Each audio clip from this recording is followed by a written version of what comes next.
বৰমাত মৰণফাণ্ডত পৰিণত হৈছে এখন কাঠৰ দলং।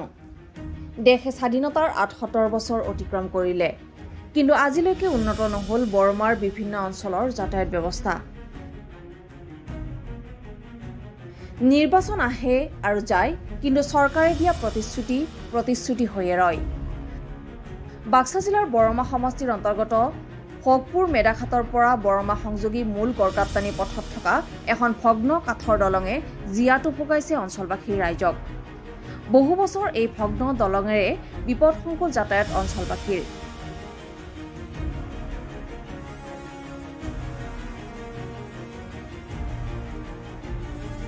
উক্ত ব্যস্ত পথৰে কেইবাটাও অঞ্চলৰ ছাত্ৰ ছাত্ৰীৰ লগতে শ শ লোকে আহ যাহ কৰে।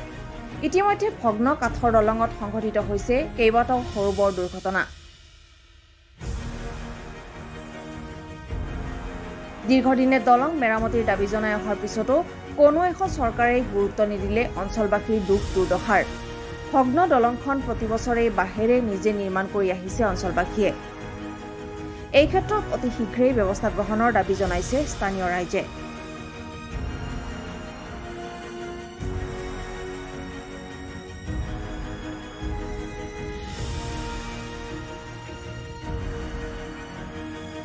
আজি আপোনালোকৰ নিউজৰ জৰিয়তে জড়িত মই এটা কথা ক'ব খুজো। আমাৰ এইখন দলং হ'ল আপোনাৰ ১৫০ বছৰীয়া পুৰণি নদী। এই নদী আমাৰ এই নদীত আমাৰ কোনো দলং এটা কিবা পাকি দলং হোৱা নাই। আগতে বাঁহৰ দলং আছিলে আৰু 1994ত আমাৰ এই স্থানীয় ঠিকাদাৰ হংস স্বৰ্গীয়াৰে তেখেতে কাঠৰ দলং এখন বনাই দিছিলে। তাৰ 94ৰ পৰা আজিলৈকে 2025 হৈ গ'ল। এতিয়ালৈকে কিয় কাৰণে আমি এই পাকি দলং হোৱা নাই, এইটো আমি ৰাইজৰ ভাৱে বিৰাট দুখ।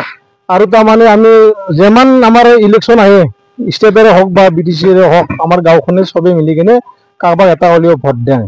আৰু এইবাৰ যদি এই ইলেকশ্যনৰ আগত যদি এইখন দলঙৰ কাৰণে আমাৰ লগত কাৰো কথা পাতিব নাহে আৰু কোনো দলে বা কোনো ৰাজনীতিয়ে, আমি এইখন আমাৰ 3খন গাঁও ভকুৰ ৰিবনত তিনিটা চুবা আছে, এই 3টা চুবা ৰাইজে আমি ভোট নিদিওঁ বুলি এইবাৰ সিদ্ধান্ত কৰিছো। আৰু সমস্যা বিভিন্ন আমাৰ গাঁৱৰ পৰা স্কুলত যাব লাগে। আমাৰ স্কুলটো হ'ল আমাৰ বৰমা, মোটামুটি 3.5 কিলোমিটাৰ আমাৰ গাঁৱৰ পৰা ভকুৰ গাঁৱৰ পৰা 3.5 কিলোমিটাৰ। আৰু আমাৰ ল'ৰা ছোৱালীজনে ইমান কষ্ট কৰি স্কুলত পঢ়িব যায়। আমাৰ ঘৰৰ মাক দেউতাকে এই দলঙৰ কাৰণে আমাৰ তাৰ চাইকেল ঠেলি দি কিনে পাৰ কৰি দিয়ে স্কুলত যাব দিয়ে। আৰু এটা বিপদ সংকুল হৈ আছে যাতায়াতটো, বিৰাট বিপদ। ইমান বছৰে এই দলংখন হোৱা নাই। আমিতো ৰাইজে বিৰাট অশান্তি। আমি ৰাইজে আমি ৰাইজৰ পইচাৰ পৰা আমি খৰচা কৰি এতিয়া আমি ৰাইজে ওলাই আহি কিনে আমি মাহত একবাৰ কাম কৰিব লগা হয় এইখন দলঙৰ কাৰণে। আমি এতিয়া পইচা আমাৰ দলংটো আমি বাঁহ সোমাই বা বাঁহৰ দলং কিবা কৰি পইচাটো চাফা হৈ গ'ল ৰাইজৰ পইচা।